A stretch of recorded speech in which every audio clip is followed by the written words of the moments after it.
Bapak dan Ibu sekalian, kita akan lanjutkan. Kami persilahkan kepada Capres nomor 2 Pak Prabowo untuk bertanya kepada Capres nomor 1 Bapak Anies Baswedan. Waktunya 1 menit Pak Prabowo, kami persilahkan. Silakan Pak. Saya cukup kaget karena beberapa hari yang lalu calon wakil presiden Bapak menyampaikan bahwa negara kita tidak dalam keadaan perang, sehingga untuk apa kita harus beli alat-alat perang. Tapi hari ini Bapak mengatakan Bapak setuju dengan kenaikan anggaran 1-2%. Jadi itu saya minta ketegasan. Yang kedua, ya sekali lagi data-data yang Bapak pegang adalah keliru, dan juga Pak Ganjar tadi juga banyak kelirunya. Saya sangat transparan, dan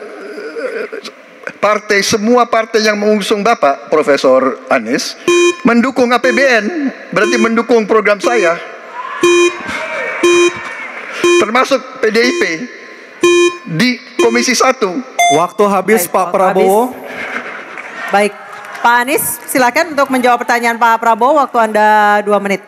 Silakan. Ya, jadi kita butuh pertahanan yang sesuai dengan ancaman nyata yang ada di depan kita. Ancaman ini dirasakan oleh siapa?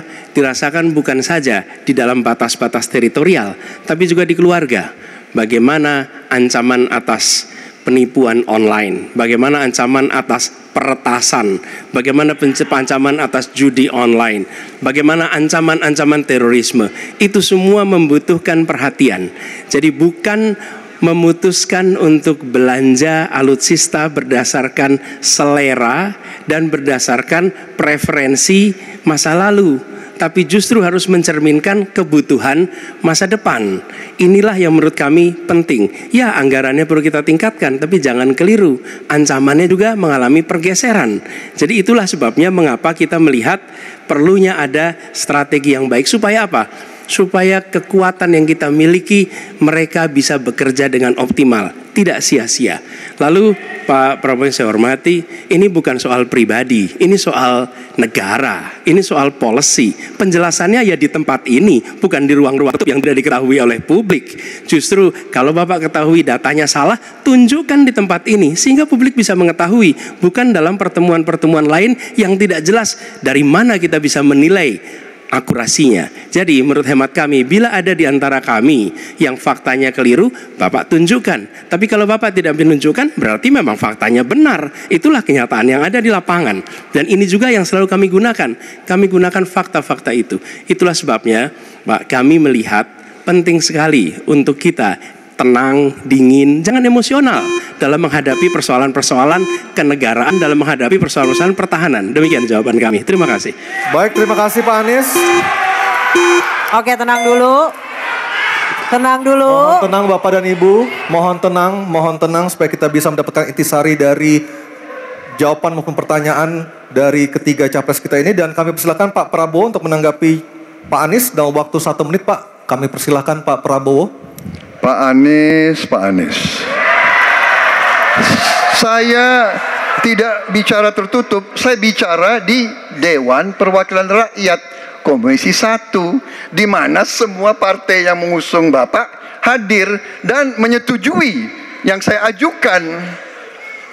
Jadi, dan juga sekarang waktunya nggak ada, jadi saya mengundang kita bicara terbuka.